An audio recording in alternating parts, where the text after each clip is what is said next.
Dzień za dniem, noc za nocą. Nasze życie upływa pod bezkresnym niebem. Marzymy o rzeczach wielkich, ale życzymy sobie rzeczy prostych. Myślami wybiegamy do przodu, ale jesteśmy świadomi, że życie toczy się tu i teraz. Spoglądamy w niebo z dobrego miejsca na ziemi.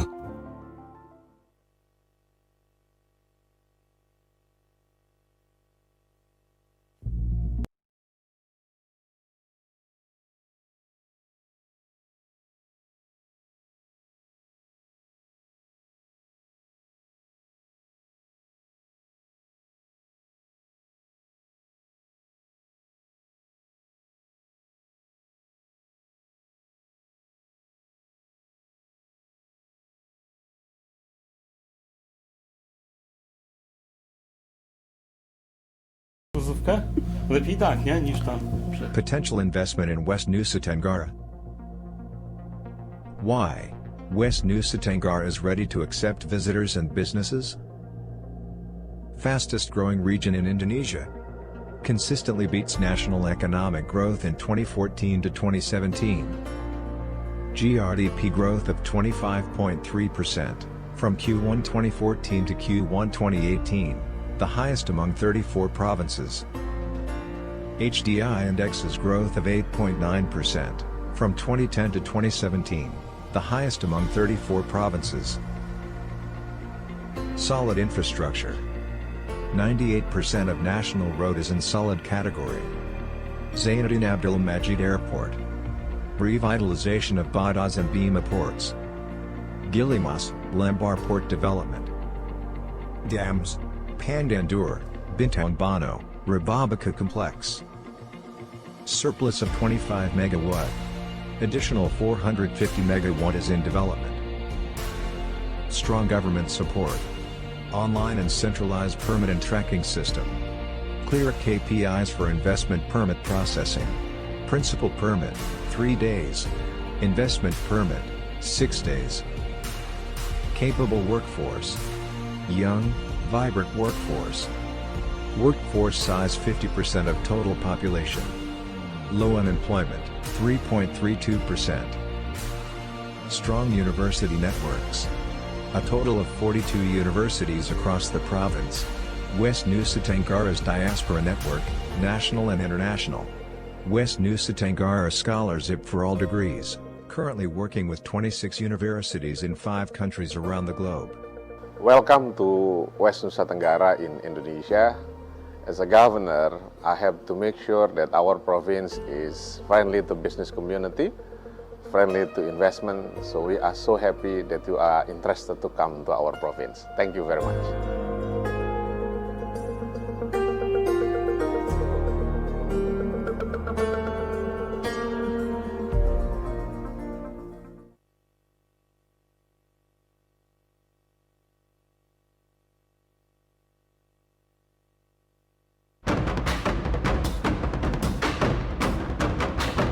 Na program zaprasza sponsor miasto Toruń.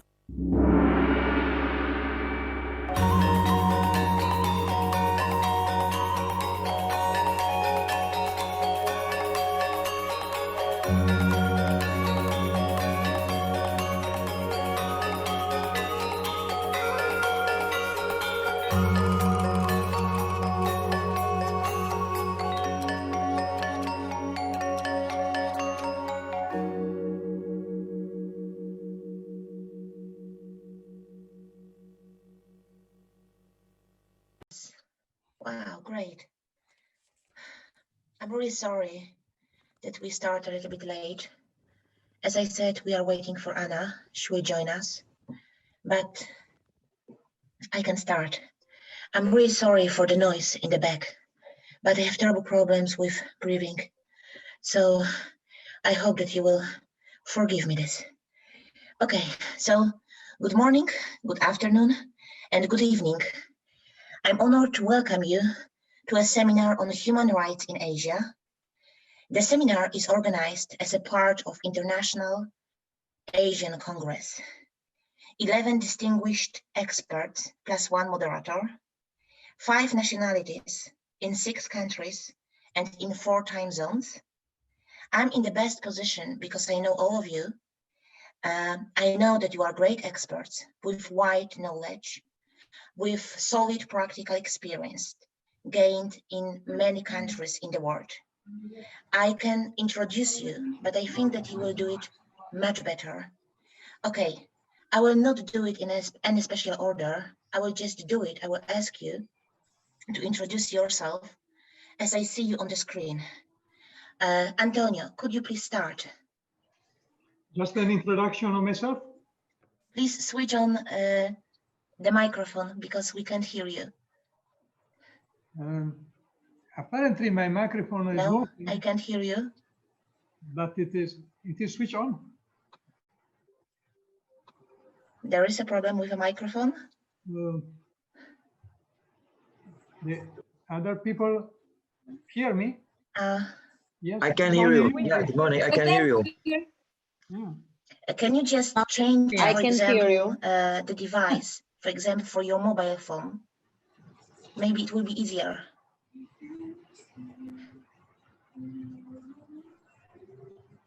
Oh, we can hear him. Okay, so maybe you will manage just to fix it, and I will. Okay, because I can't hear you. It's a little bit weird.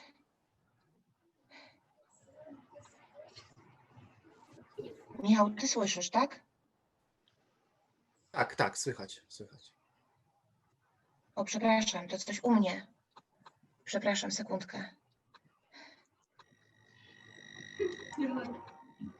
Just a second.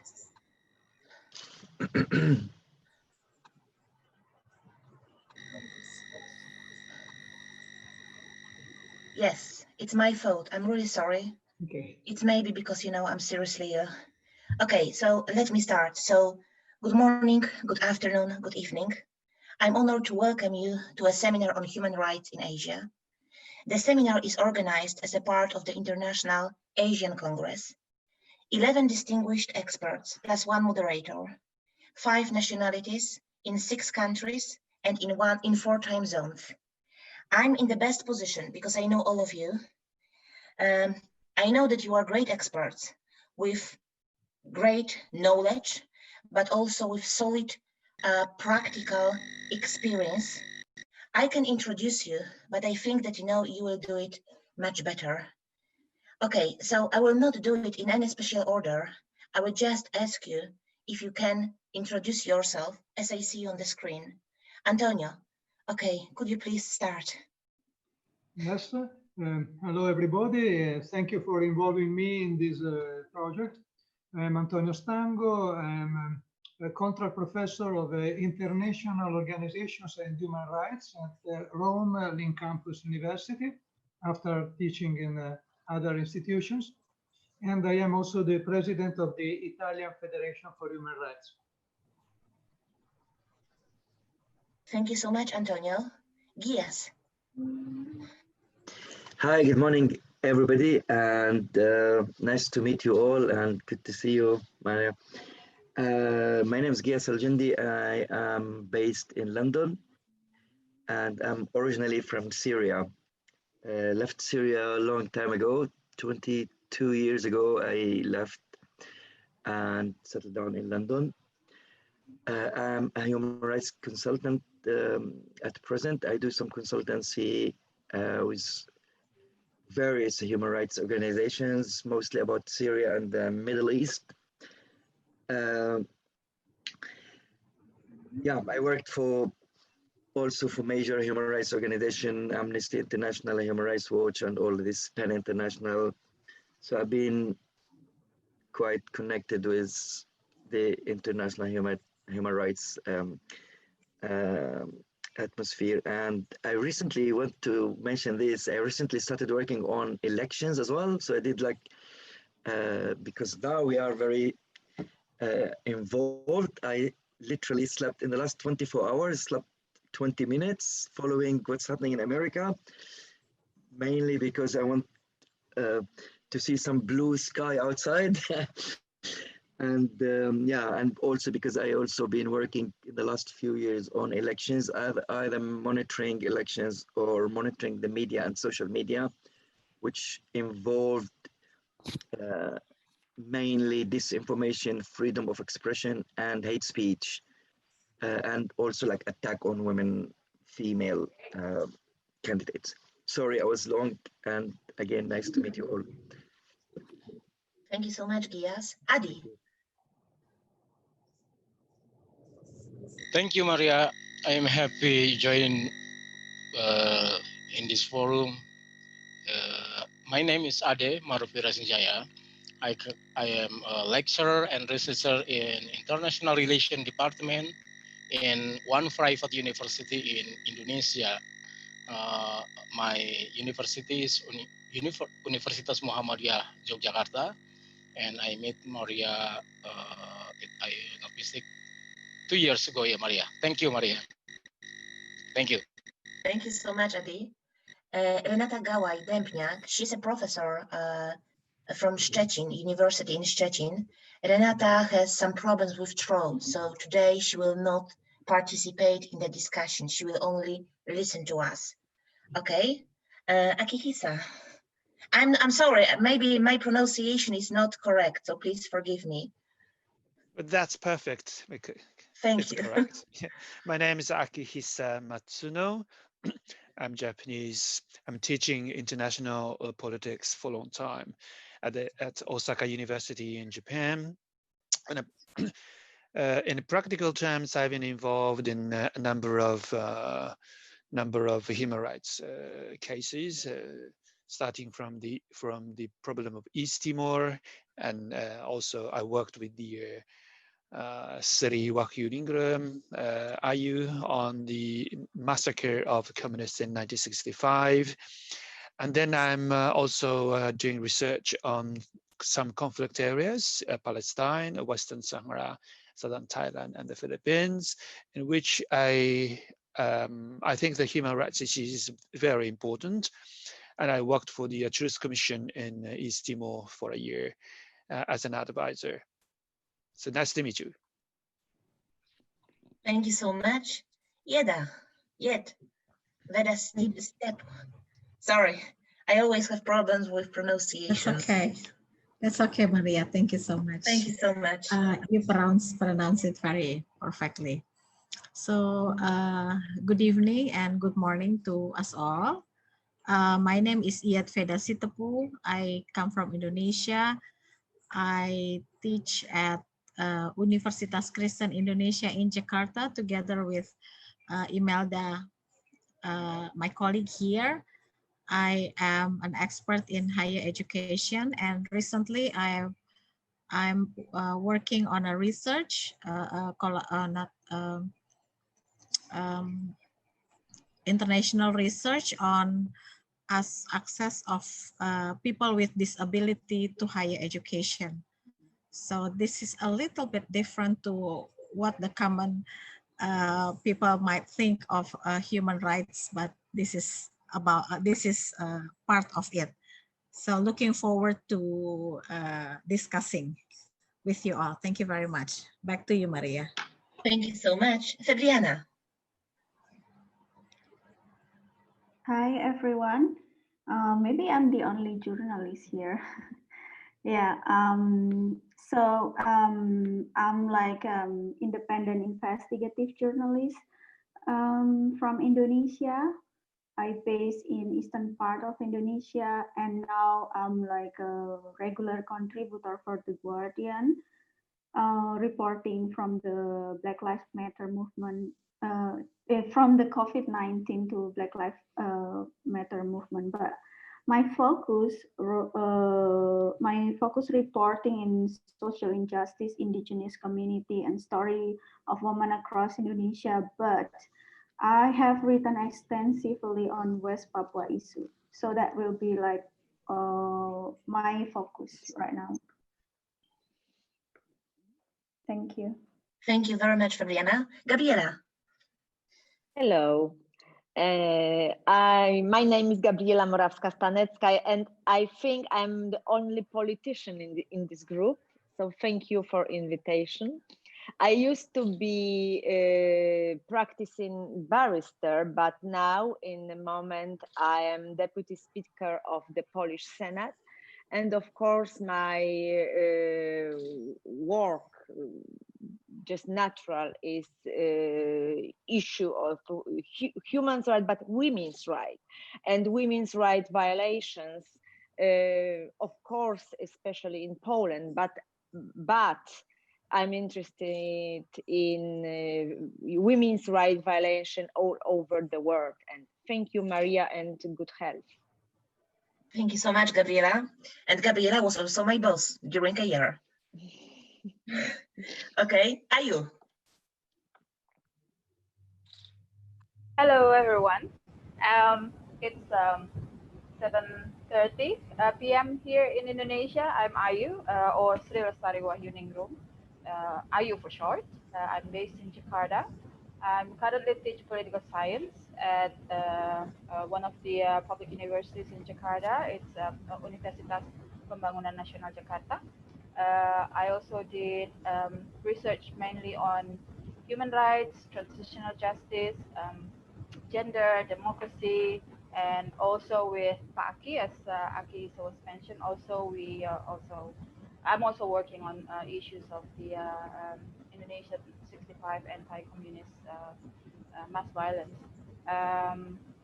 Also some other issues on human rights in Indonesia, but currently I'm starting to kind of like expanding my areas of research on Southeast Asian. I'm one of the member for Transitional Justice Asian Networks, which more on the transitional justice in Asia countries, especially Southeast Asia. Thank you, Maria, and so good to see some familiar faces here, Pak Aki, Febri, Ebro, and of course you, Maria. Thank you for having me here. Thank you. Thank you for accepting my invitation. It's a real honor for me. Ania Adamus-Matuszyńska, as I mentioned it to you, because I'm suffering from COVID and I have terrible problem with my lungs. So Ania will support me today. Aniu. Okay. Good morning, everybody. Sorry, I've been slightly late because I had a lecture to my students, international students, on the other hand, speaking about business ethics. So quite close to our, today topics. And I am an academic. I work at the University of Economics in Katowice, Poland, and I've been involving for many, many years in the issue connected with conflict resolutions. And since my first visit in Thailand, it was 10 years ago, I started interested in the so-called third sex. I don't like this term, but I think it's clear enough. You understand what I'm talking about. And especially now, because, Gabriela also mentioned about some, some issue connected with women discrimination, but in Poland, the issue of gender, the issue of non-heteronormative people, has been raised recently. So I think that in Poland, it is very, very important issue. Although the beginning of my, relation with this topic started in Thailand, right? But I am not an expert of Thailand, I just love this country, love the people. And this is why I'm interested in every issue connected with this society, Okay, so thank you very much. I participated with the panel, run by Maria 1 week ago. It was about conflict resolution and she was excellent. I'm afraid, that it will be very difficult to me, to replace her. So sorry for any mistakes or, any issues, I hope not problems which may appear during our panel today. Okay, thank you, Maria. I'm giving you stage. Thank you, Ania, so much. Thank you very much. Imelda, my sister, can we see you? Hi. Yes. Hi, Maria. Nice to see you. Yeah. Good morning and good evening for all of you. My name is Imelda. I am from Indonesia, from Universitas Kristen Indonesia. I'm here with my two colleagues, Mas Ade and Ibu Yet. I'm a lecturer in Universitas Kristen Indonesia in Jakarta.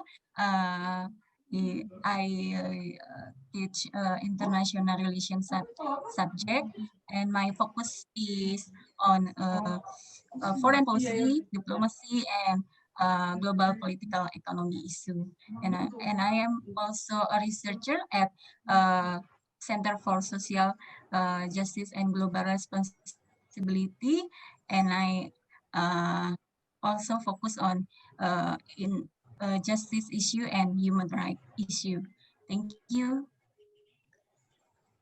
Thank you so much.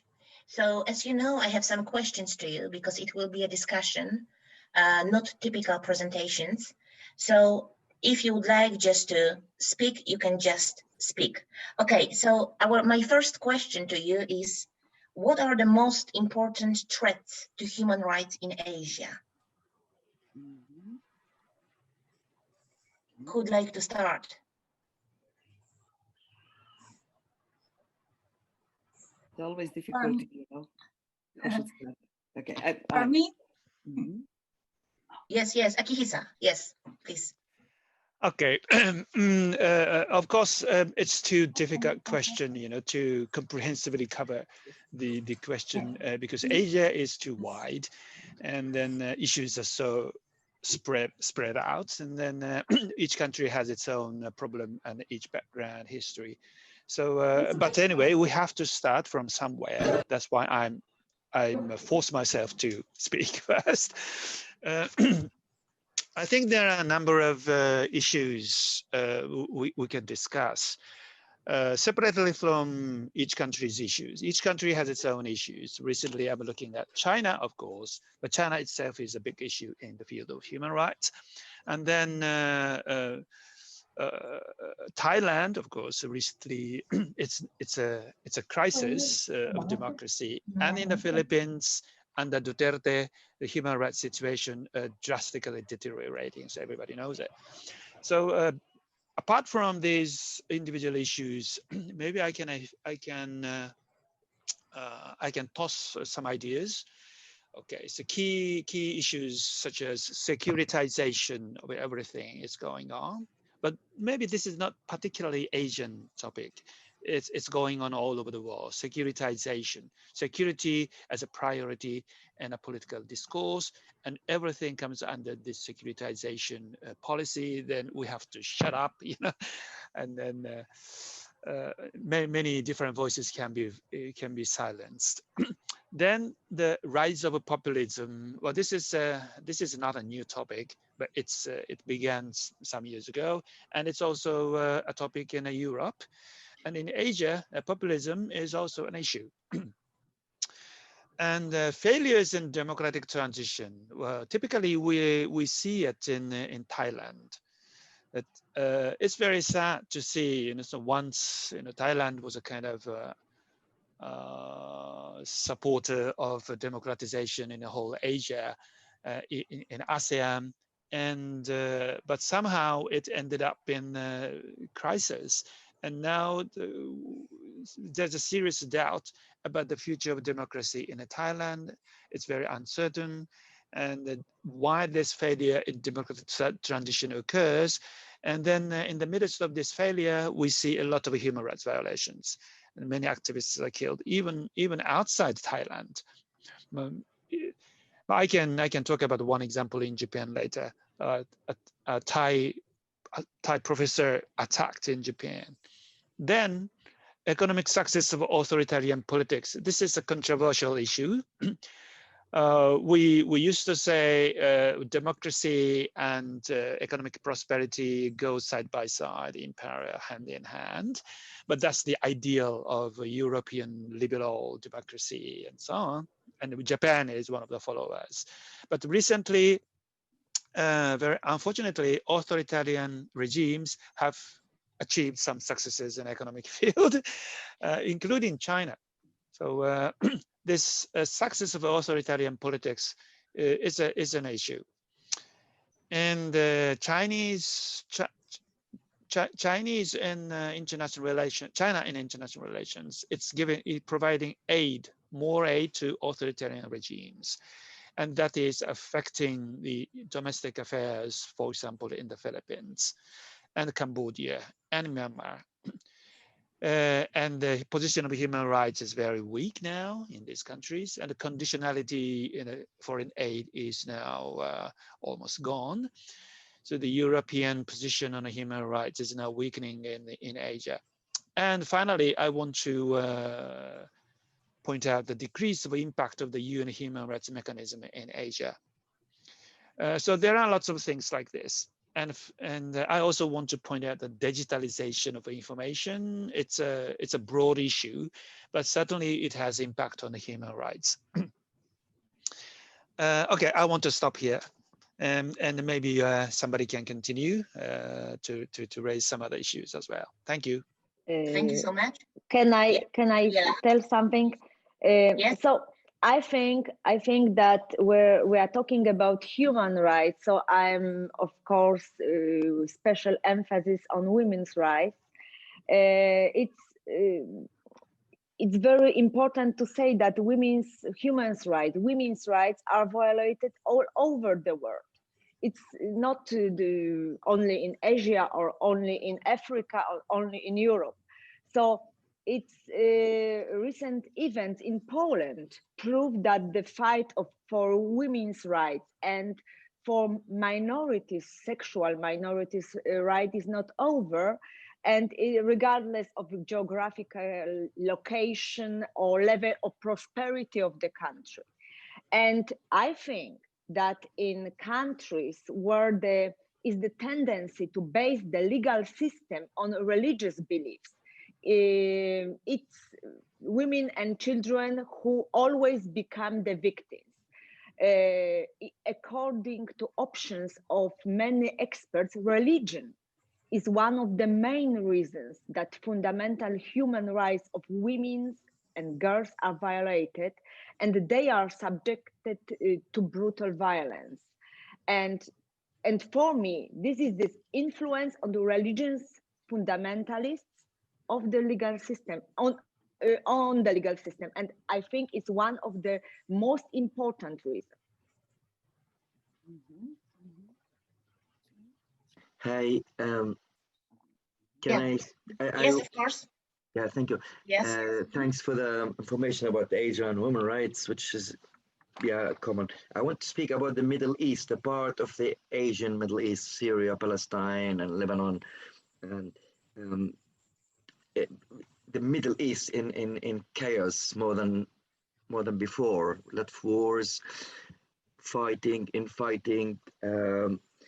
I think now the biggest issue in the area in general, it goes into freedom of expression, terrorism, women rights. If you want to speak about women rights in Syria with its 10 years of devastating war, I can say really and sadly that women are the biggest victims of this war. Either they lost their children, their husbands, or they've been used, sexually abused, killed, tortured, and by all sides. Assad has killed so many women under torture in his jails, and also the Islamist, the terrorist groups also have put horrible unacceptable restrictions on women in Syria. And this is, I'm mentioning Syria as an example because this is also happening in Iraq, it's happening in Yemen, it's happening in other countries. Maybe we have a single, when it comes to women rights in the Middle East or MENA region, Tunisia is a bit of a good example nowadays. Also, we have now one of the biggest issues or human rights issues in the region is the refugee issues. Imagine Syria is 22 million people. We have 10 million people outside of Syria. 10 million. Half of the country is outside, either in Turkey, in the neighboring country, Turkey, Iraq, Lebanon, Jordan, or some succeeded to come to Europe. We have also around 2 or 3 millions internally displaced. This is really a common human rights issue in the whole region. Even Syria is a bit extreme because of the ongoing war. If you go to Palestine, also the international terrible political atmosphere had a very, very bad impact on human rights issues in the region in general, and in Palestine in particular. Like, you know, Trump, hopefully will not last long now, gave the free hand to dictators in the Middle East. So the Palestinians have been suffering awfully. I know that our Japanese friend has been doing research on Palestine. People are persecuted, killed, houses been demolished. So even the economic and the social and economic rights are being abused. I want to finish with one really bad thing. I know we have a journalist colleague here, because this is my area of work now, and I'm from journalistic background. So there is a common trend that journalists have been terribly attacked in the whole region of Middle East, except Tunisia to some extent. But we are speaking about Asia. You see in Egypt, one of the worst countries on earth now, maybe after China, of attacking journalists. We have journalists died in prison, like recently been abducted. In the last few weeks, female journalists were abducted. And in Saudi Arabia, we all know what's happening. To Jamal Khashoggi was cut off to pieces in the embassy in Saudi embassy in Istanbul. So that I am sorry to give you this gloomy atmosphere, but I can't see the Middle East in a very good shape now, like a human rights or political situation. I have been, Maria follows me, I've been supporting refugees all around, like either from different places and or remotely, and the stories of human rights abuse, it's beyond imagination, beyond acceptance that this happens in the 21st century. Thank you. Thank you so much, Gias. Actually, I wanted to come back to this point a little bit later, but I think that this is maybe a good moment for it. You don't know probably, but Gias was a victim of human rights abusement. Gias promised me that he can tell the story. Okay, Gias, could you please? Yes, thank you. Yeah, I that's a bit long time ago, before the war. Actually, I started working as a journalist when I was really young, or activist before, tried to write. And Assad regime, not this Assad, his father, who was like even at least equal in being horrible or worse. So being targeted, me and my family came from a very like clear opponent family, Assad family. So I've been arrested a few times. The first time I was arrested when I was 17, but it was only for a few months. And the second long arrest when I was 19. So I spent 4 years in prison for a little tiny article I wrote, which is called, it's a satirical article, it's called "Thank God We Have Human Rights." And I didn't write my name on it, but then I found out. So in Syria, until that time, there was no internet, of course. We didn't have any independent media or papers or anything, but we have underground papers related either to the communist or the leftist parties. So I wrote this little article called "Thank God We Have Human Rights," but everybody wrote, if you read the title, you would definitely know that I was being satirical when I was making fun of the regime. or criticizing the regime. So yeah, thank God we have freedom of expression. So I was listing, we don't have torture, we don't have women abuse, blah, blah, blah, blah. So in a few days, somebody tipped me off. I'm sure some of the Eastern European people here know that what does mean, like to have informants. I'm sure Poland had them. So we don't know who is informant in Syria. Like you only trust your immediate family, brother and sisters, and mom and dad. So they got me, and I thought I would go for 1 week, 2 weeks. I ended up going for 4 years. Of course, without any trial, without any charge. So they got you, put you in a cell, torture you horribly. So I was exposed to severe torture.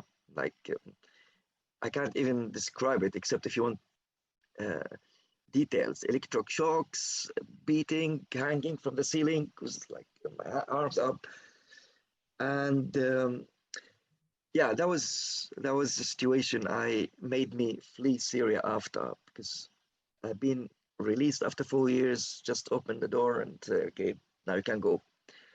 Not only me, but like few other Saudis, and Assad decided, okay, now we broke them down and then we released them. The prison atmosphere in Syria, I mean, during the war is different. Like it's not Amnesty International called Assad jails as slaughters. This is now they take people and kill them. But that time the prison conditions, it's maybe happened in the 13th century in England or something. It's you have no rights, zero food, zero medical attention, and sometimes you are in your cell. I spent 4 months in solitary confinement. So for 4 months, I didn't speak to anybody except the walls. So I was befriending the walls, writing with my nails on the wall and stuff. But after that, they moved me out. So I was with 40 people in a room. It was like 4 meters by 5. Imagine, this is 40 people in this room for 4 years. So some people, we couldn't sleep. So when people slept, some people had to stand up because we don't have space to sleep. Or you'll be too selfish if you sleep on your back.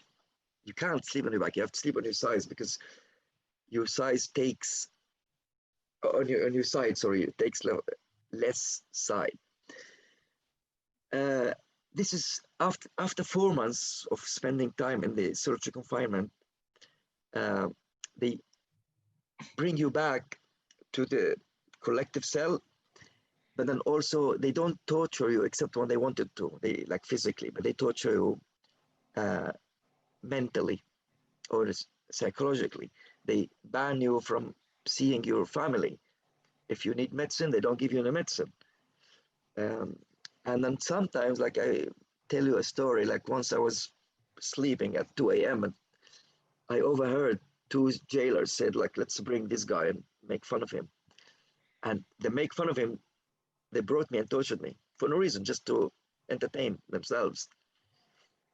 And so this happens to me, and I was very lucky. I consider myself very lucky. So I only spent 4 years.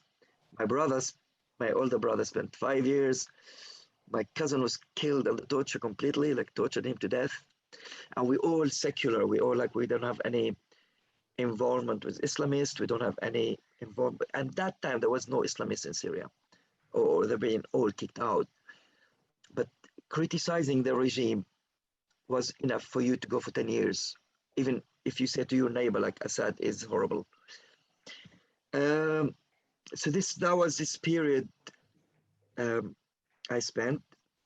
But I tell you, the period after I've been released, and after that, it was kind of more difficult than prison because they kept you under surveillance, and you can't say anything.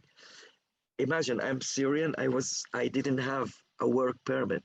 They took work permit from me, so I couldn't work in my country. I couldn't work. Whenever I had a job, they sacked me. And also because they terrorize, they intimidate community. So if you have and I had masters in Syria, so I'm educated too. But then if you have a shop or cafe and you employ me, the Secret Service will come to you and arrest you. You employing a traitor. So at the end, 1998, the pressure was amounting on me. Like I had to report to this detention center every month. And we have 5 different detention centers, and they compete who would abuse more to show loyalty to Assad. So like I go out of state security department and the Air Force department summoned me next day. And it was the hell I lived. At the end, 1998, they tried to arrest me, and I actually traveled on my brother's passport. Syria, Russia, we don't need visa. You know, the Syria Soviet client. So I fled to Moscow first. Like I went on the first thing I could go to. And then I traveled to work in London, and I settled down here. I want to tell you something, because I told you the bad thing, but then prison also made me strong. Like you have 2 options. Either you hit the cell door or the cell's wall and break your head up, or you say, I'm here, I'm going to resist. And I resisted inside me. So I didn't have books, no pen, no papers, and I'm a writer. I'm mainly a writer. So I did poetry in my brain, did poetry on the wall. I started recalling stories. Like I started, for example, doing things, invented things, like how many olive trees around our house, how many orange trees in our orange grove, how many children in the family. You know, you entertain yourself, but you make yourself mentally strong. You say, I am going to survive, and I am not letting them break me. And the decision was very, very difficult and easy. It was difficult. How can you do that for 1 day, 2 days, 3 days, 4 days, a year, but not for 4 years? And I was very young. I was missing the best years of my life, like your 20s. It's where you go and have fun, love a woman or a girl or whatever, and get drunk. I was missing these years, and that was hurting me. And I was missing the sea. I'm Mediterranean addict. Even I live in London, but I travel to the Mediterranean a lot. And that was very important to tell you about it. The strength I could gather from inside me. It annoyed, if I can use the word hurt, it hurt my jailers a lot. They were hating me. And many others like me. When they released me, they asked me, do you now believe in Assad? And I told them, now I don't believe in Assad more than I used to be. Now I know where I don't believe him more.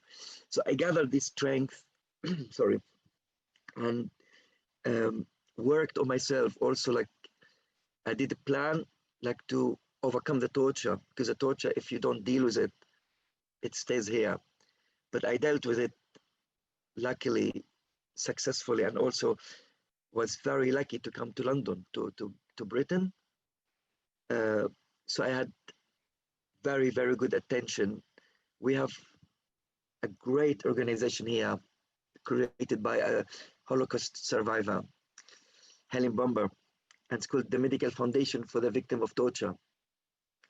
This has helped me a lot, and this has helped me overcome, like, in the last 20 years, I dreamt about torture maybe once.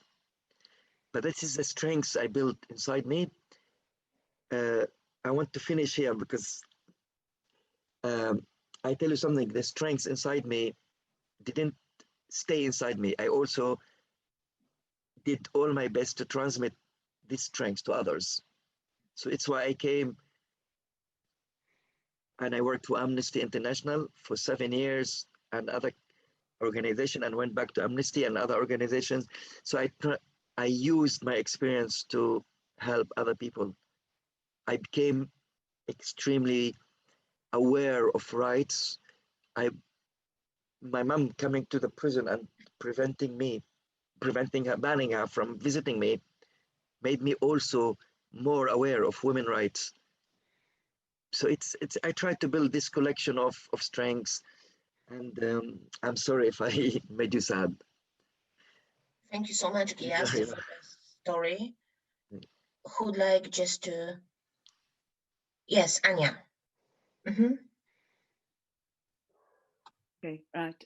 Sorry. Thank you very much, Gias, for your very touching, emotionally touching story. But listening to you, as well as listening previous speakers, it comes to my mind that one of the threats which Asia is facing nowadays, maybe not only Asia countries, is religion. But what I want to tell about religion, religion, threatens human rights, but also, current situation, globalization, and in fact, in my opinion, the kind of bankruptcy of liberal democracy threatens the religion. And give me 2 examples, but I'm wondering whether you accept what I'm saying. Maybe you've got different point of view. Gabriela mentioned about religion in Poland. I remember the time, 80s, when religion as well as the church and the clerks were very, very supportive, So when we search freedom in the churches, and religion give you freedom. I mean, religion I understand as belief, right? Nowadays in Poland, the situation is entirely different. Fundamentalist religion, especially those who promote fundamentalist religion, threaten human rights. Gabriela mentioned about women's rights, I would add homosexual rights and probably the others.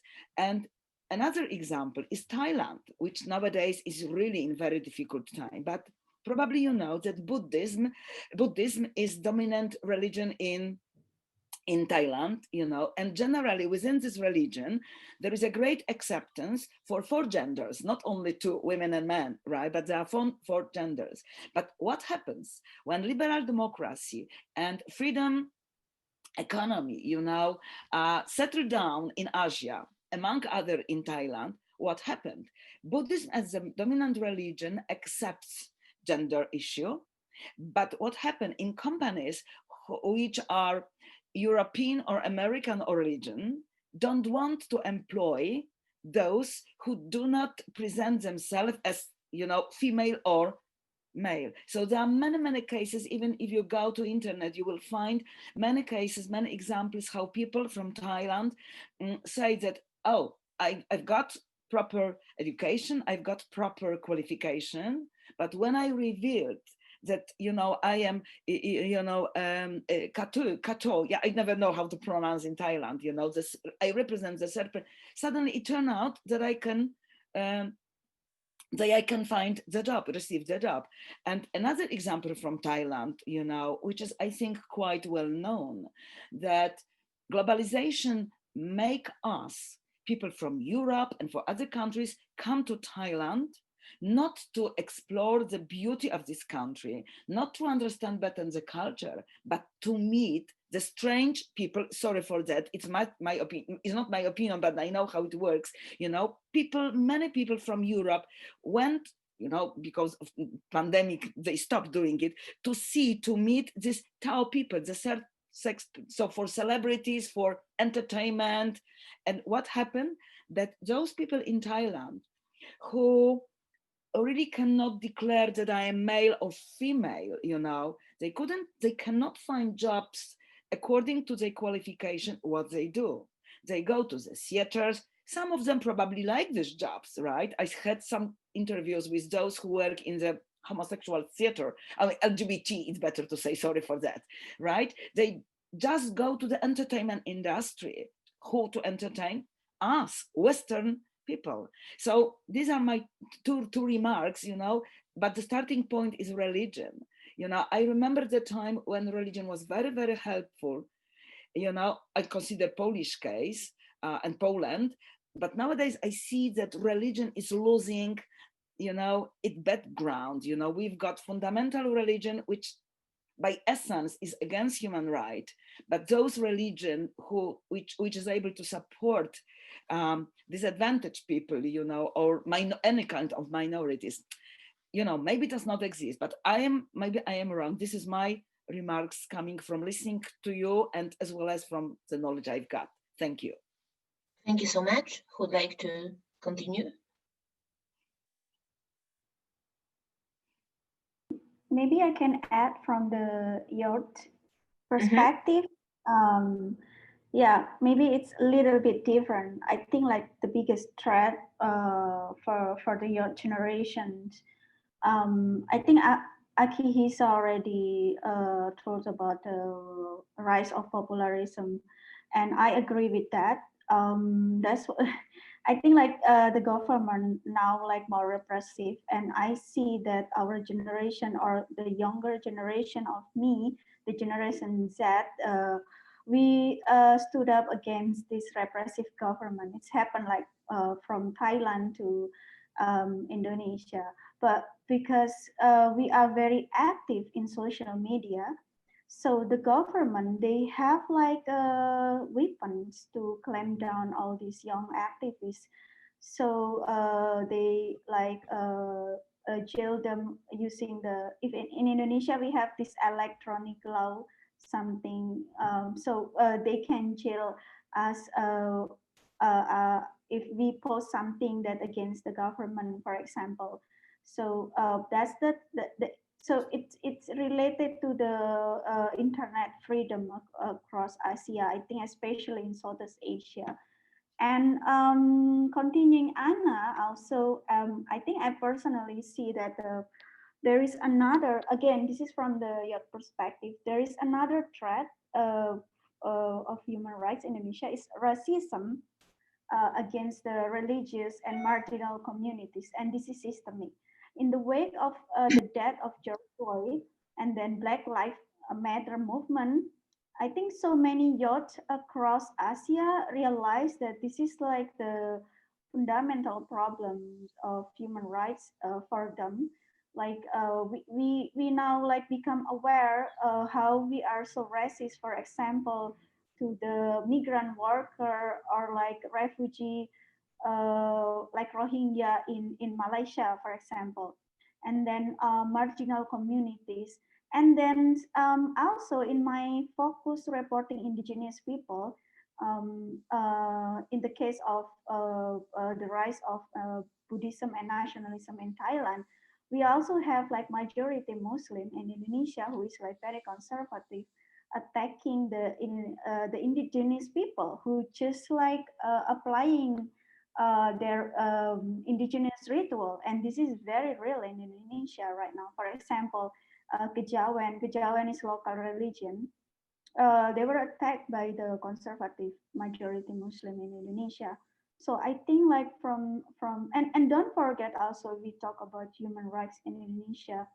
We don't forget about what happened if Middle East has like the case of Syria and Palestine. In Indonesia, we have West Papua, and even by Indonesian itself deny that our government occupy West Papua with the help of USA, thanks to the Cold War at that time. So in West, I'm in West Papua right now by coincidence. So in West Papua, just like yesterday, the killing of West Papua and the death of West Papua, it's daily news here. So just yesterday, we heard like 2 West Papuan, for example, tortured by Indonesian military. So this is everyday story in West Papua and didn't cover by even national media. So it's very quiet. And then, and as a journalist, I would say also like the problem with the freedom of press across Asia. Like we see like the case of Maria Ressa in Philippines. In West Papua, it's like like foreign journalists banned to come here. You need to apply, and the process is very long. And that's why I came here to cover the story and stay here. So yeah, I mean, like if we talk about human rights Asia, I think don't forget like there is like a Black community, and in Asia, and the number is 2 million here, and it's still like the killing of West Papuan like happen like every week. Like I just arrived here, and then I just heard like 2 West Papuan tortured by Indonesian police and military. So it's happening also, and people like in Syria and Palestine, people are jailed also, and also some of them even not jail, but kill like they're killing animal. So yeah, so this is like very, very important to talk that if we talk about human rights in Asia, please do not exclude West Papua because they are suffering as well. Thank you so much, Febriana. Who'd like to continue? Oh, Antonio. Okay, thank you. Well, one point that was raised by several of our colleagues is the issue of religion. And of course, religion, when it comes to the fundamentalist approach, is extremely dangerous for the cause of human rights and freedoms. On the other hand, I will focus in my written contribution on China and minority and religious freedom in China. Well, the problem is, from a certain point of view, that in China, in my opinion, there is the party religion or state religion that is not less fundamentalist than other ones, and probably more dangerous because in the Chinese regime has all the power, not only the spiritual or theological or ideological power, but together the military power, including the nuclear power, and the huge economic power that has been raising up so much in the last few decades. So that is why I would consider the Chinese propaganda almost as a state religion that has been imposed, especially in the last few years, over the religious and ethnic minorities in China. So the Han population in China is probably something like 91%, but then the 9% of ethnic minority groups consist anyway of something like 150 million people or so. So it means that also numerically the issue is very consistent. But when it comes to something that regards each, in my opinion, each and every inhabitant of this planet, is the essence of freedom that is under threat in China. For instance, the Tibetan Buddhism. So Tibetan Buddhism is something that is practiced, as we know, by some 5 or 6 million people in the so-called Tibetan Autonomous Region that has almost nothing more of its autonomy, by some other million people in the rest of China, who may be not Tibetan, but they are attracted by some ideas and tradition of Tibetan Buddhism, and is anyway very important for many of us in the world, because we can be interested to that kind of spiritualism. And this is just an example. So when the Chinese regime forbids even to keep a photograph of the Dalai Lama in a home in Lhasa or in other places in Tibet, when they even arrive to the paradoxical situation that they pretend to establish in the future who will be the reincarnation of the Dalai Lama. So it is the paradox that the atheistic regime will decide an issue of reincarnation. And so when it comes to this kind of situation, I believe that this is a big danger for the concept of freedom, of interior freedom of all the world. And this danger is comparable, in my opinion, to the danger that is constituted by the religious fundamentalism as we typically know. So, and one other point that I would raise, Maria knows that it is one of my main interest in the analysis of human rights, is the difference between the universalistic conception and the so-called relativistic approach to human rights. So many regimes, especially in Asia, it can be said also in Latin America or in Africa, but especially in Asia, many regimes pretend that they apply universal human rights in a regional way. And of course, it is enough, besides other deeper consideration, to think exactly about China. So there is Taiwan. They are basically the same people. They share thousands of years of common histories and traditions, but they are under two different regimes. So the problem is that it is the regime that imposes a vision and pretend sometimes that it is a regional way of interpreting the human rights. And the same for Korea. So North Korea, Southern Korea. So of course they are very different. If we go to our past history, even in Italy, there were the same people in the same region, in the same city. Some of them were fascist, some of them was not. So what was the tradition? Was authoritarianism? Was liberalism? Or what? No. The problem is that human rights are developing in the history, and that the basis is what commonly, after the catastrophe of the Second World War, was decided as international bill of human rights. And in conclusion for my intervention now, exactly China, the Chinese regime, when they say human rights in China must be in this way according to our tradition, for instance, they say, for us, they are more important the values of the community and not the individual rights, are more important the social and economic rights, not the freedom of expression of religion and so on.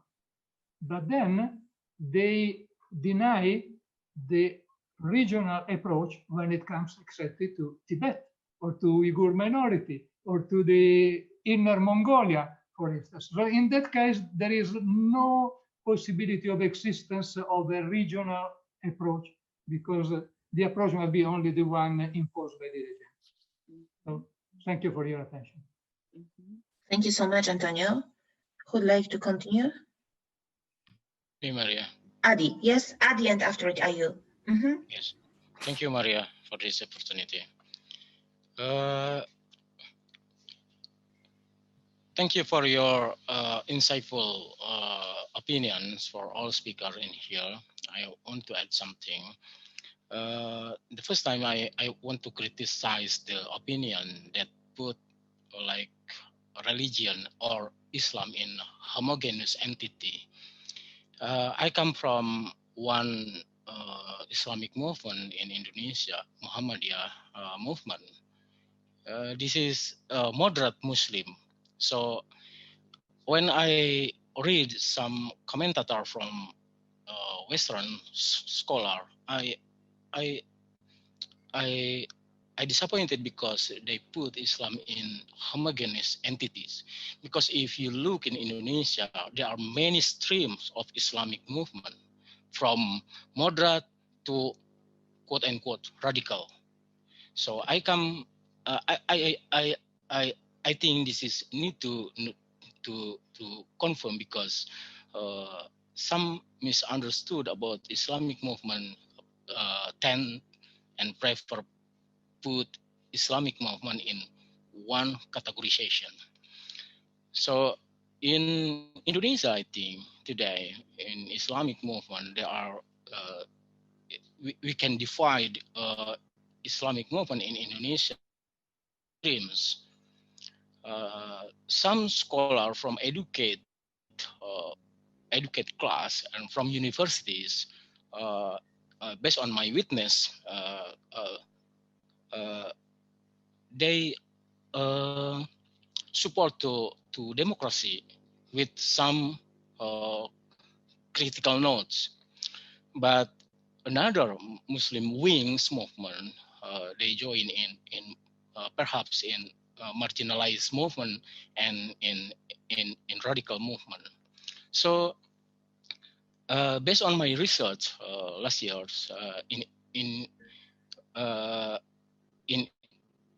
for young people to Islamic young people in Indonesia, especially in Yogyakarta, we asked to them how their opinion about Islamic State project, for example, and surprisingly, more than 75% from educated young people in universities in Yogyakarta disagree with Islamic State project, and they want to reshape globalization value with critical point. This is my first opinion for today. And the second one, I think today, like we live in Samuel Huntington syndrome. You know, Samuel Huntington in 1993 posed a controversial thesis about the place of civilization. I think today we witness the conflict of value, the conflict of identity. I prefer to use identity than religion, because within Islam itself, particularly in Indonesia, there are many quote unquote good civil society and bad civil society. There's some wings imposed by government. Some movement give frontal criticize to government. Yes, there are many streams in Indonesia, and I think political identity is a serious problem. This is ironical problem for Indonesia when Indonesia put in democracy index in the world in good position in the world today. This is ironical because some scholar based my investigation in some popular media like in Kompas, in Tempo, in some commentator very afraid about authoritarian turn in Jokowi era today. Jokowi just give like candies for the children in the garden, but at the same time he stole the candy from the children. I think democracy like just arena, not ethic, not political ethic, just political arena. And last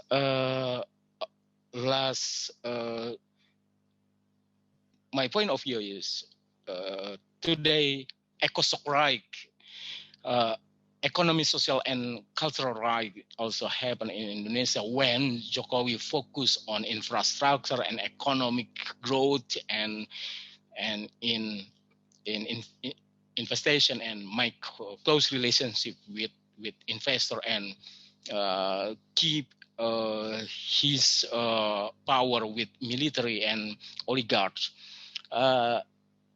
Some lamentation from CSO or civil society organization and from human rights defender in this week, I think described that Jokowi put economic in prime priority and ignore the non-traditional issues like environment, ecology, identity, and also in Papua, as mentioned by Fabriana. This is my point of view. Thank you. Thank you so much. Ayu? Thank you. I think I have to agree with many of the previous speakers, and I think Akilisa made a good starting point when trying to assessing the current situations or issues, relevant issues, significant issues in Asia. At least based on my observations in mostly in Indonesia, because I live in Indonesia, of course, and also to confirm what our colleague Ade and Febri also was explaining on current situation in Indonesia. But I also try to make some observations from other Southeast Asian countries, and I think we haven't talked a lot about how this pandemic also has big impacts on not only on the practices of democracy, but also on the protection and fulfillment of human rights. So I think it's a big big significance on that. In Indonesia, for example, well, some countries might do well on how they handling the pandemic, the COVID-19 pandemic, but some, like Indonesia, for example, it's in a way it what do you call that?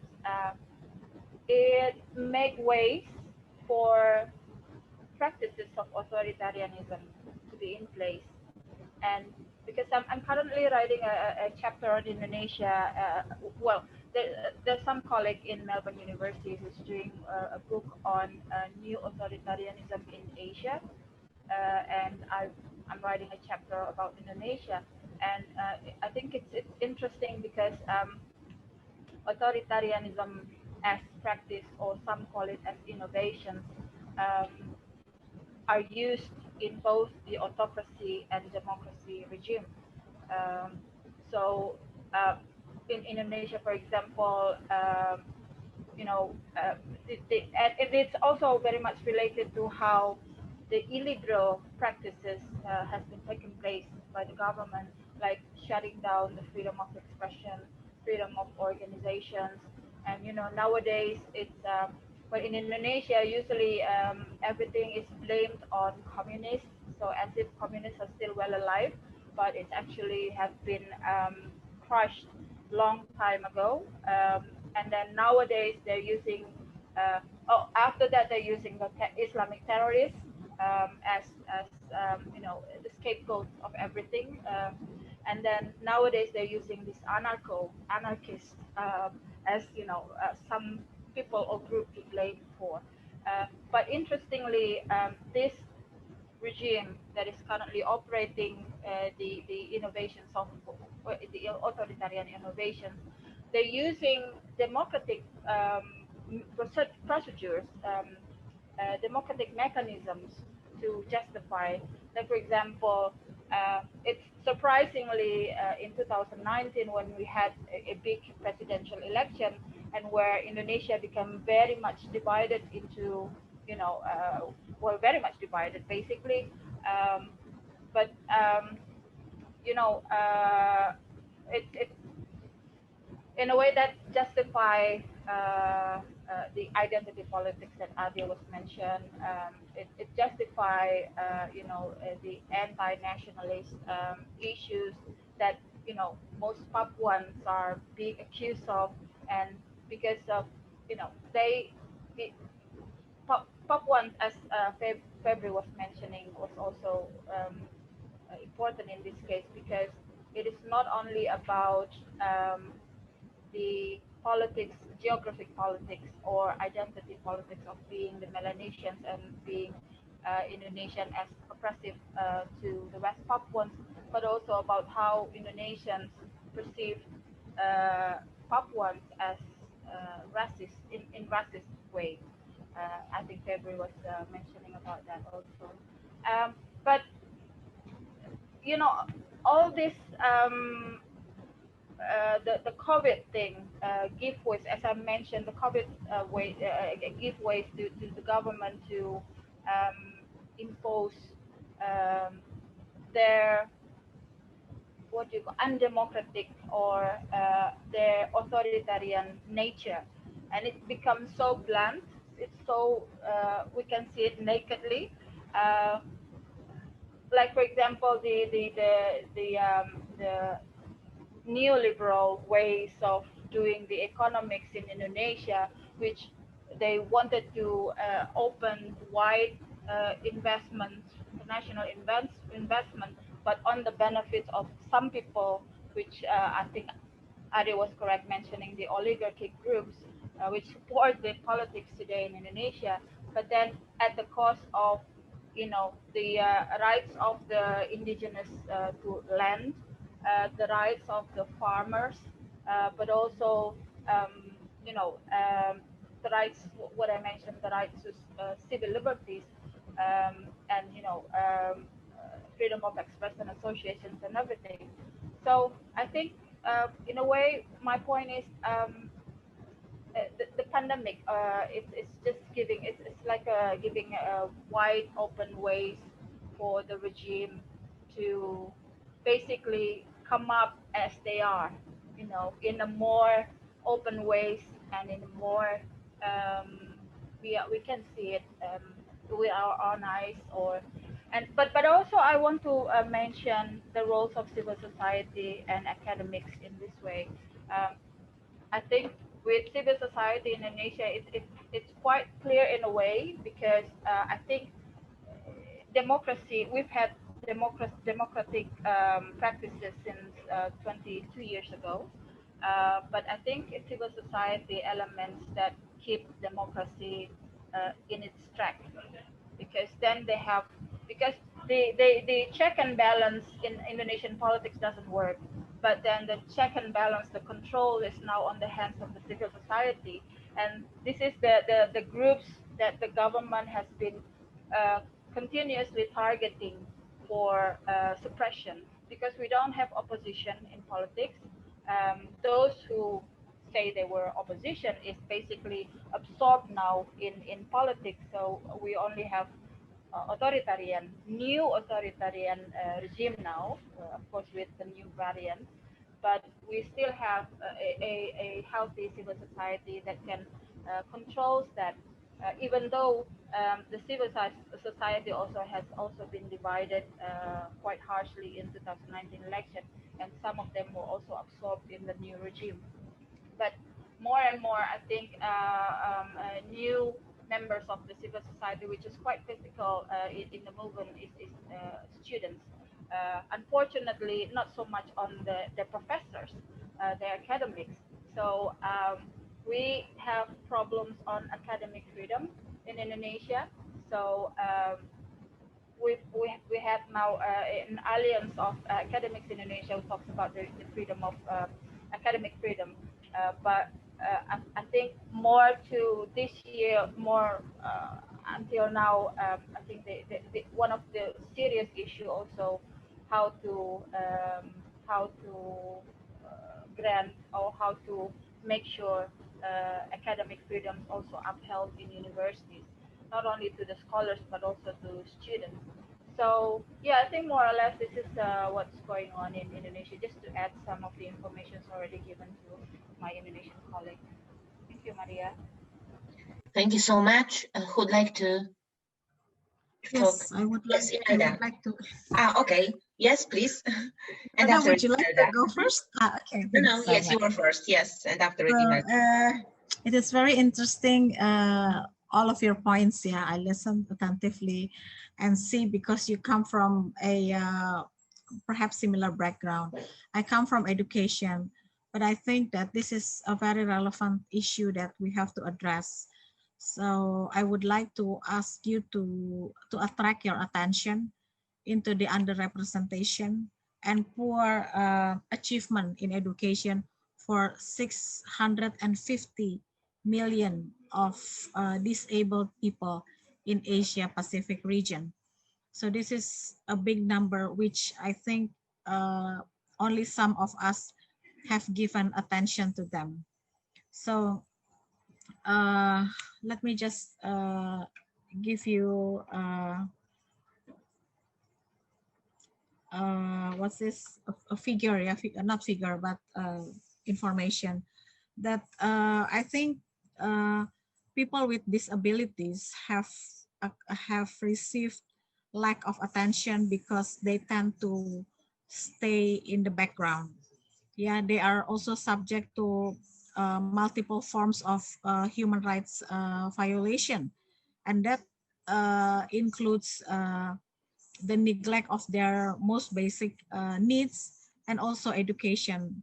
So the number is very surprising. I found in the literature, and I think we should also think about this, because their existence tend not to attract crowds, unlike other kind of violence. Their struggle is in silence. Yeah, they don't attract people's attention because that's how they are. And the spectrum of disabilities is really diverse. Yeah, so we need also to address their needs. Yeah, so that they are not denied of their rights. So this because what I got here, that in Indonesia, yeah, for example, we have 114 rules and regulations concerning people with disabilities. Yeah, how to address their rights, how to cater their needs. But somehow in the implementation, we don't see any attention given to them. So this, I think, is a very also important issues. Yeah, and this is what we are going. I'm going to propose, Maria, in my writing, so that at least it may attract our attention also, because. And also, I would also like to add what Gabriela has also mentioned. So if we are talking about people with disabilities and their and how they are denied to their rights, we also have to think that women with disabilities will be discriminated doubled. Yeah, so whatever happened to human being, you just have to double the consequences and the burdens to women. So we can actually talk about this further in the future. Thank you so much, Maria. I will add later on. Thank you very much, Imelda. Yeah, Maria, thank you. Is that working? Yeah. Okay. For me, the most important human rights issue in Asia that bothers me a lot right now is the existence of populism. Yeah. Why is it important? Because populism and human rights is a contradiction. You know, yeah, populism is a serious threat for the human right. And in Asia, we have Duterte. According to Human Rights Watch, almost 8,000 to 12,000 people die because of Duterte extrajudicial killing. Yeah, and I'm so angry with when I read about the data, the report from UN, from Amnesty International. I'm so angry with the fact, and then I want to know what factors that contribute to human right abuse by populist leader. And then I found at least three reasons that contribute to human right abuse, especially in Philippines. In Duterte era. The first one is security reason. You know, Duterte claims that drug problem is a national threat. And his claim got support from the Filipino. From the research, it shows that 86% Filipino agree with Duterte claim. And it makes it easier for Duterte to implement the extrajudicial killings. And the second reason is about the legitimacy and democracy. So Duterte, drug war, the extrajudicial killing is for the people, not for he himself. Yeah, that's his argument, his claim. Yeah, and then the results also show 78% support Duterte's illegal drug and 62% stated that Duterte was successful in dealing with the problem, the drug war. So it is worry me. And again, just like in Indonesia, check and balance doesn't work in Philippines. Yeah, you know, the opposition and the enemy who oppose Duterte, just like the Lima, the judge, yeah.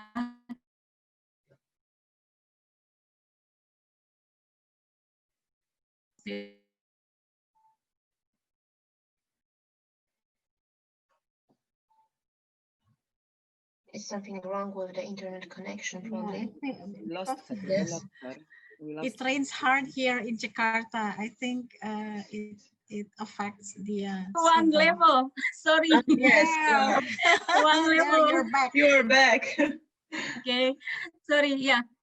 So you know, check and balance doesn't work in Philippines, just like in Indonesia. So I want to discuss with you, especially the one who from Indonesia, populism. We know Jokowi is populism. Metzner call him polite populism. Yeah, good populist leader. But as good as populist leader, populism is a threat to human rights.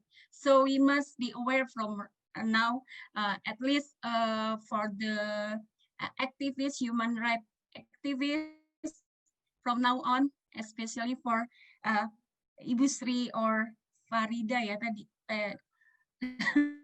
What is the name? Yeah, must be aware from Ayu, yeah. Must be aware with the existence of populism, not only in Philippines, but also in Indonesia, in our country itself. Thank you. Thank you so much. I have another question about challenges. What are the most important challenges to human rights in Asia? I know that it's quite a general question as well, but I would like just to ask you if you can look at it through a pandemic, through COVID issues as well. Who'd like to start?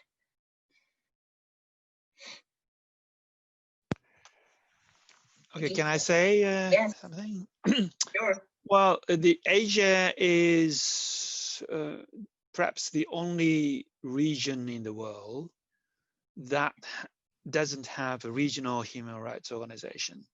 We don't have an Asian Human Rights Court. We don't have a Asian mechanism to deal with the human rights abuses. Now, Africa, Latin America, let alone Europe, have its own regional human rights mechanism. But Asia is so diverse and there's no unity, and well, only when they talk about Asian human rights, they become compact. but they never try to crystallize this idea of Asian human rights. Of course, I don't agree with that. Then they don't want to create a unified mechanism on human rights in Asia. It's institutionally, it's a big challenge. Thank you so much. Who'd like to add something? Yes, Diaz, please. Yeah, can I add? Thanks for. Can I add something like in the Middle East, for example, take away like maybe Saudi Arabia because it's rich, or the Gulf. There are no. Also, like I'm adding to my colleague who spoke before me, there are no institutions, human rights institutions like which support like people who are suffering from pandemic in general, not only the one who get infected, but also the one who get affected. Like for example, people who lost, the journalists who lost their work, people who lost their work. I mean, let's say the human rights defenders who are also exposed to this and they can't do any work. I want to add something to the region, which is, I don't know if how much coincide with the human rights, but for example, in the region we have a lot of stigma. And this is what Anna, our friend Anna mentioned, the religion, how much the religion can be used. For example, there are a lot of stigma against people who get infected with COVID-19. So it's like some people wanted to hide forever because I had corona. You know what I mean? And then there is no support for these people. There is no support for their rights, for their psychological support. Like one, for example, when people go to torture, you have like medical foundation support you. And this is one of the biggest problems now people are suffering. And I want to take Syria, the Syrian regime as an example. You know, in Syria, like if, for example, my brother wouldn't tell me like his neighbor get infected with COVID-19, you go to prison. They arrest you. It's like North Korea. They arrest you. If you say we have 20,000 corona cases and you go to prison, you get arrested. So, and this is mostly goes within like the freedom of expression definition, but it's still these things has very bad impact on people in general, human rights workers in more particular, and on human rights in general in the whole region. Thank you. Thank you so much. Yes, Ayu, please. Okay, just adding one more what we call that variable that might also be a big challenge for today's human rights in Asia, which is closely related to the COVID-19 pandemic, is the economic crisis that comes after that, because that not only will impact how the government or the regime will run the country, but also in terms of the fulfillment of socio-economic and cultural rights of its people. Like one friend asked me about the current Indonesian government, all the policies and everything. I think most governments in especially in Southeast Asia except Singapore maybe, are not so much doing well in handling the COVID-19. And the one that they want to save more than anyone is their own groups, right? In Indonesia, I can see that is so much the case. It's not on the good of the people, and how the testing pack is so limited. The issues with the APD, the issues on how government has became so anti-science, and how then they involve irrelevant ministries to handling this, especially the military, which doesn't have any competence to produce vaccine, for example, and so on and so forth. But also the everything that one is the economic crisis, but also it also make attentions on what I said about the civil liberties. Everything that might be in opposition or criticizing the government will be shut down. So economic crisis is one, and Indonesia, like since yesterday, I think the government has announced that we are at the stage of economic crisis, economic recession. So I think that is one of the also challenge. But I also want to add what Akihisa said about the human rights mechanism in ASEAN, in Southeast Asian Association of Southeast Asian Network. We do have a commission that works on human rights, which is the ICHA. But this commission, it's not functioning for any kinds of human rights fulfillment because of one particular principle that is very much what you call that priority in ASEAN, which is the sovereignty. So like issues on West Papua, obviously it cannot be included in the agenda of the ICHA, but you know, basically the commission doesn't do much other than try to make standard or internal policies within the nation members of the organization. But also because Indonesia is quite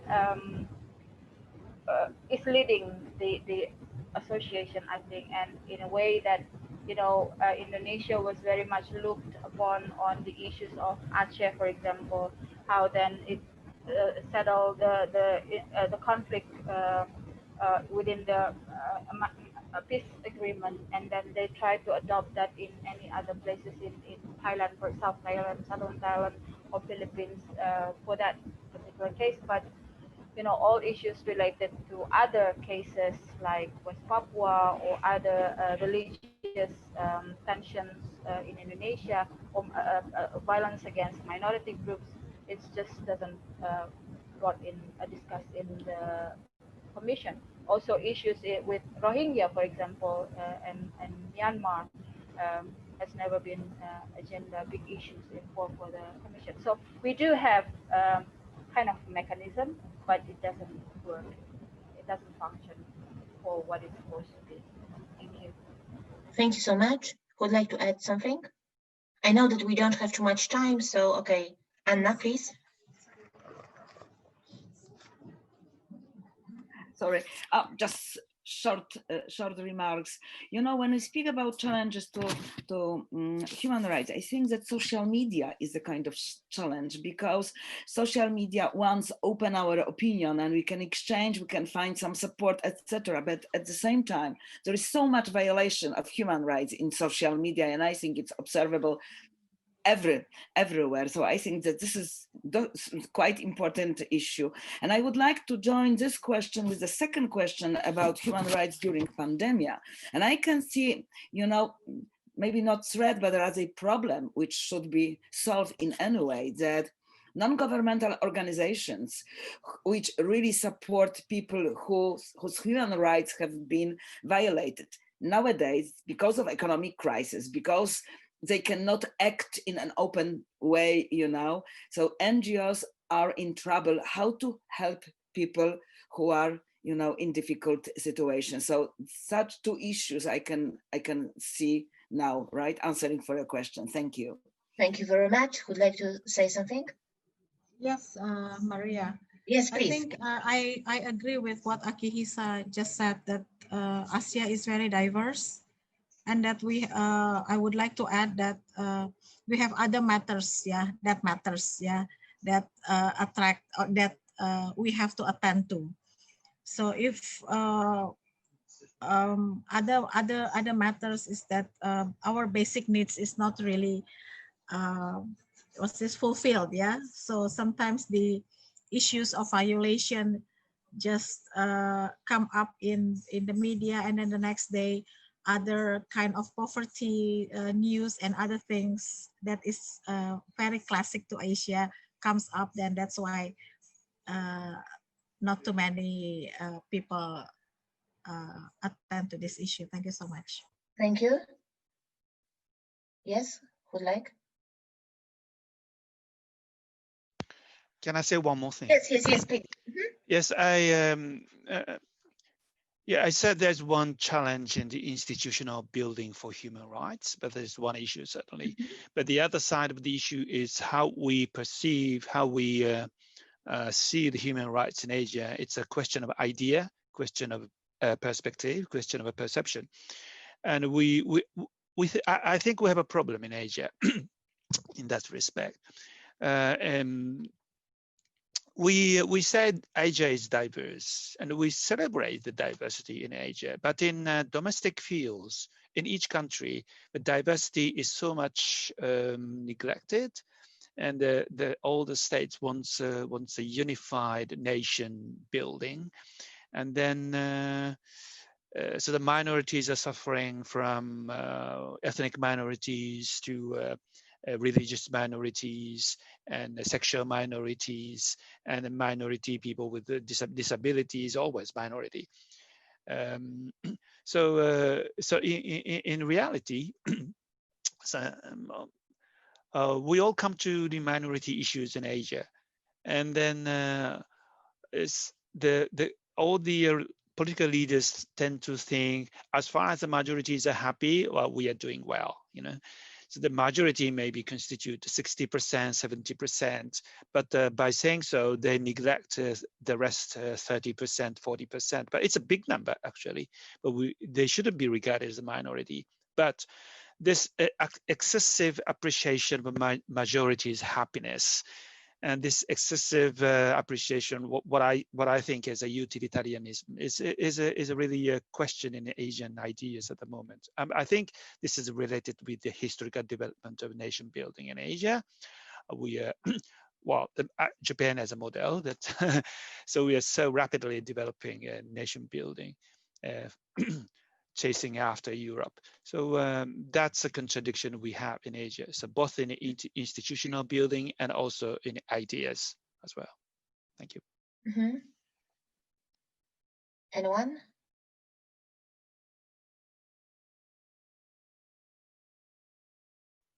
Maria. Okay, so yes, please, Imelda. Yeah, Maria, for me, the most important changes that worry me is about the economic condition. Yeah, for populist leader, the cash is very important to fund the social program. And then when the government have limited budget to finance the social program, and the chaos can be happen, and then the human right abuse will increase. That's the change that we must handle from now. Yeah, thank you. Thank you so much. Anyone? Okay, so if you let me at the end, the last question, because I realize that there are so many issues we should discuss. However, we have no time for it today. So if you can, what would you improve in human rights issue in Asia? Can I start? Yes, of course. Yeah, I think because I'm journalist, and I think it's important, the role of the journalist. And I think the problem with the journalist itself, they still have a little knowledge about the covering human rights in Asia. And sometimes they are very racist, for example, how they don't have such a sensitivity, for example, to the victims. In Indonesia, when every 30 September, when we quote unquote celebrate the anti-communist day, and then we just publish story about, oh yeah, this is because we hate communists, but journalists didn't give context. So I think I'm examining my own journalist fellow, and because of and also covering Rohingya, for example, they don't give the context. So, and also they don't have sensitivity. I think if we want to improve the awareness of people, more aware to the human rights issue, I think it's important also to raise the awareness among journalists, and then to encourage them to write a story with the context. And of course, as a journalist, you cannot be neutral, because we uphold and adhere to universal value, which is human rights value as well. So every time I wrote about West Papua, they accuse me as freedom of West Papua followers, separatist followers. So that stigma is very strong until today. So and also I think like I think the journal there is no support also from the office itself if journalists want to stand up for this important value. So in myself, I hope that in the future, human rights activists can work together with the journalists and just don't hesitate to share discussion and then approach them because they are very important also. Thank you very much. Who'd like to? Yes, yes. Hi, in the Middle East part of Asia, the biggest problem we have for maybe centuries or if not decades, the freedom of expression. We don't have freedom of expression, and this is in the Middle East is not the dictators denying you, not only the dictators denying you freedom of expression, but also the population, people, the public, like hardly accept any criticism of religion or politics or so this is the biggest thing I would like to improve in the Middle East, because when you have freedom of expression, you can have other things. You can, it's for me, it's the essence, the heart of human rights. And like, for example, in Syria, in the future Syria, when we get rid of this war and Assad and the Islamists, that comes through education. We need to start educate people on accepting other opinions. And that's, I mean, when you accept other opinions, you accept other people's rights, like LGBT rights. You don't accept them because they are different from you.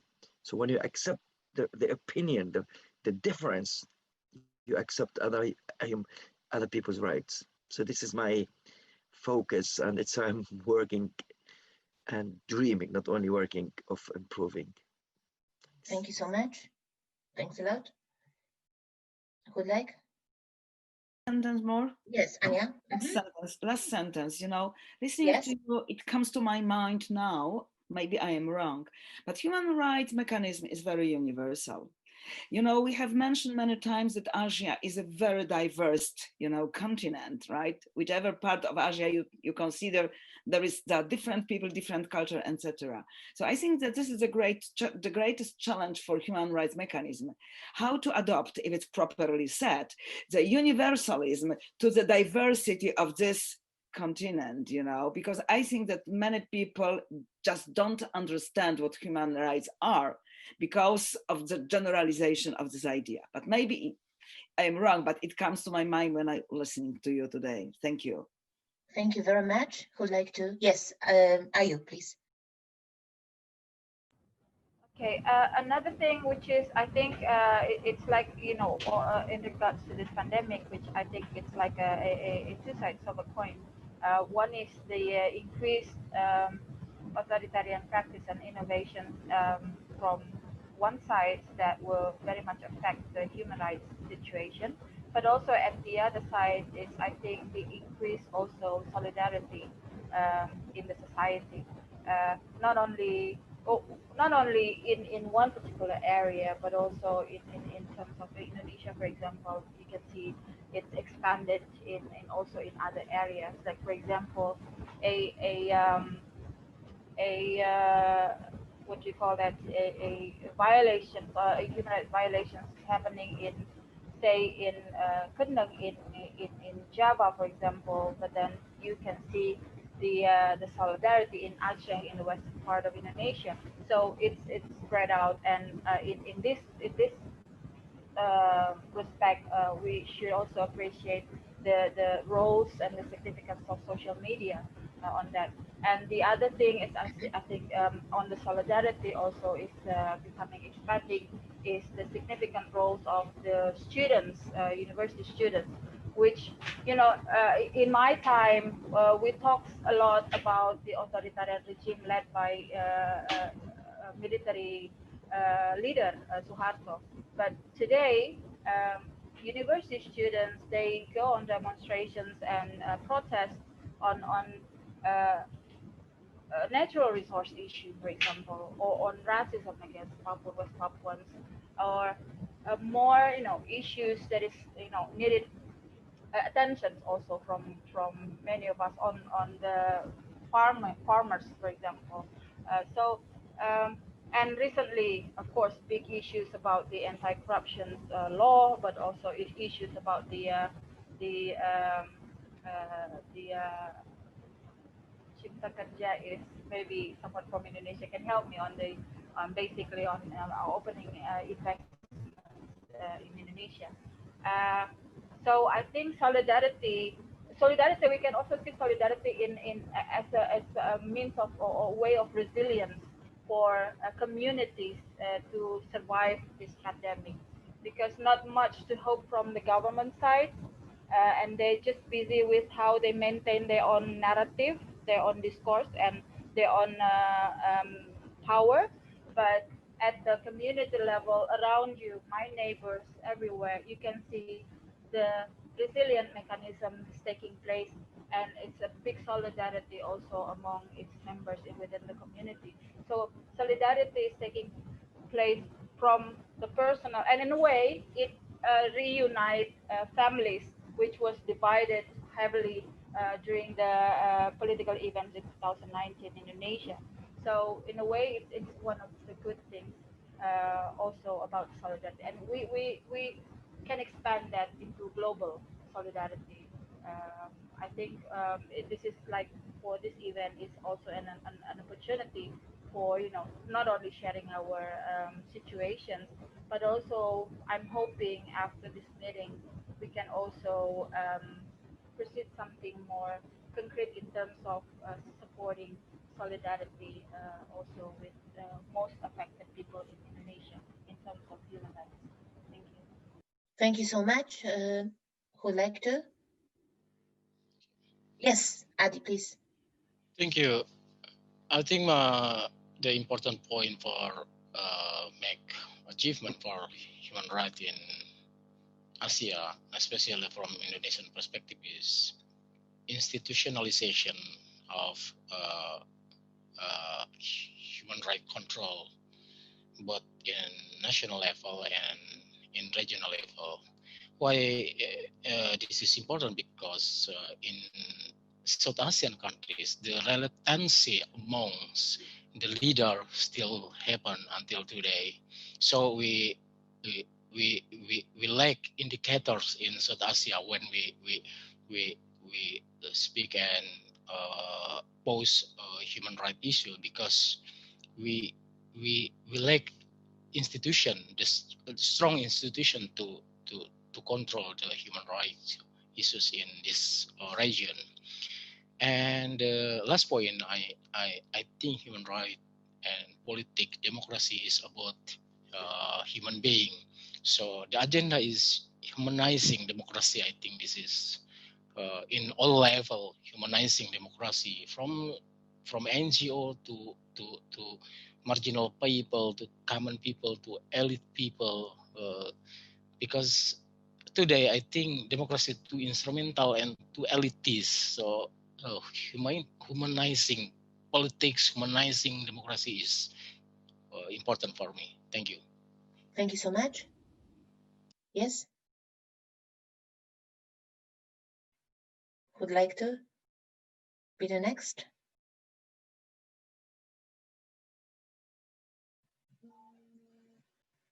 Okay, so I would like to say thank you so much for your great contribution to the seminar today. Thank you that you have accepted my invitation. It was a pleasure to meet you here, and I hope that it will be the beginning of fruitful collaboration among us in the future. I wish you all the best, especially health right now, and I hope to see you soon. Thank you, Maria. Thanks, Thank everybody. you so much. Nice to meet Maria. everybody. Get well soon, Maria. Thank you very much. Thank you, everybody. Thank you. Thanks a lot. Take care, everybody. Thanks. You too. Thank you. Bye. Bye-bye. Bye. Thank you. Get well soon, Maria. Thank you so much. I really need it.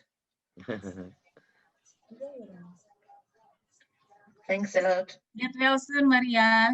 Thank you very much. Thanks. Take care.